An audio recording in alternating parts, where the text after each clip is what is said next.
शेतकरी मित्रांनो, कर्जमाफी संदर्भातील महत्त्वाची अपडेट आलेली आहे.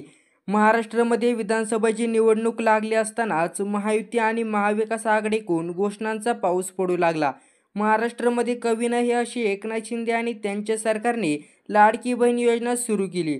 लाडकी बहीण योजना सुरू करण्यामागे महायुतीच्या भाजपचे देवेंद्र फडणवीस, अजित पवार राष्ट्रवादी आणि एकनाथ शिंदे यांची शिवसेना अशा या तीनही पक्षांनी या योजनेसाठी महत्त्व दिले. एवढंच नाही तर महाराष्ट्रातील शेतकऱ्यांची कर्जमाफी करण्याचा निर्णय देखील महायुतीच्या सरकारने घेतला आहे.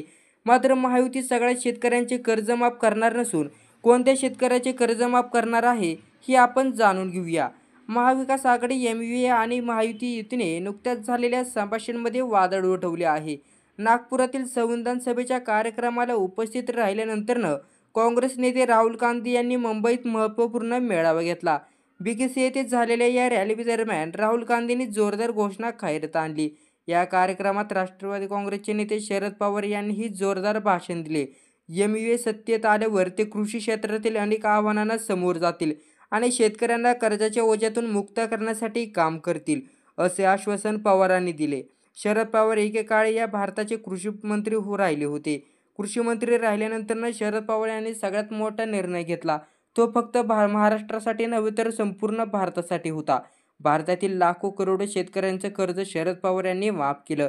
त्यामुळे महाविकास आघाडीचे सरकार जर आलं तर आम्ही शेतकऱ्यांना कर्जातून मुक्त करू, असा विश्वास शरद पवार यांनी आपल्या भाषणातून दिला होता. तर भाजपचे नेते व माजी मुख्यमंत्री तसेच विद्यमान उपमुख्यमंत्री व नव्याने आता होणारे मुख्यमंत्री देवेंद्र फडणवीस यांनी ही घोषणा केली.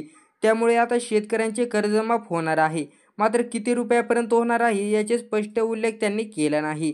त्यामुळे सरकार स्थापन झाल्यास कर्जमाफीचा निर्णय झाल्यानंतरनं कदाचित 3 लाख रुपयापर्यंत कर्जमाफ होऊ शकते, असा अंदाज आहे. जर तुम्ही शेतीवर लाख रुपयांचे कर्ज थकवले असून तर मात्र या शेतकऱ्यांचे कर्ज माफ होऊ शकत नाही.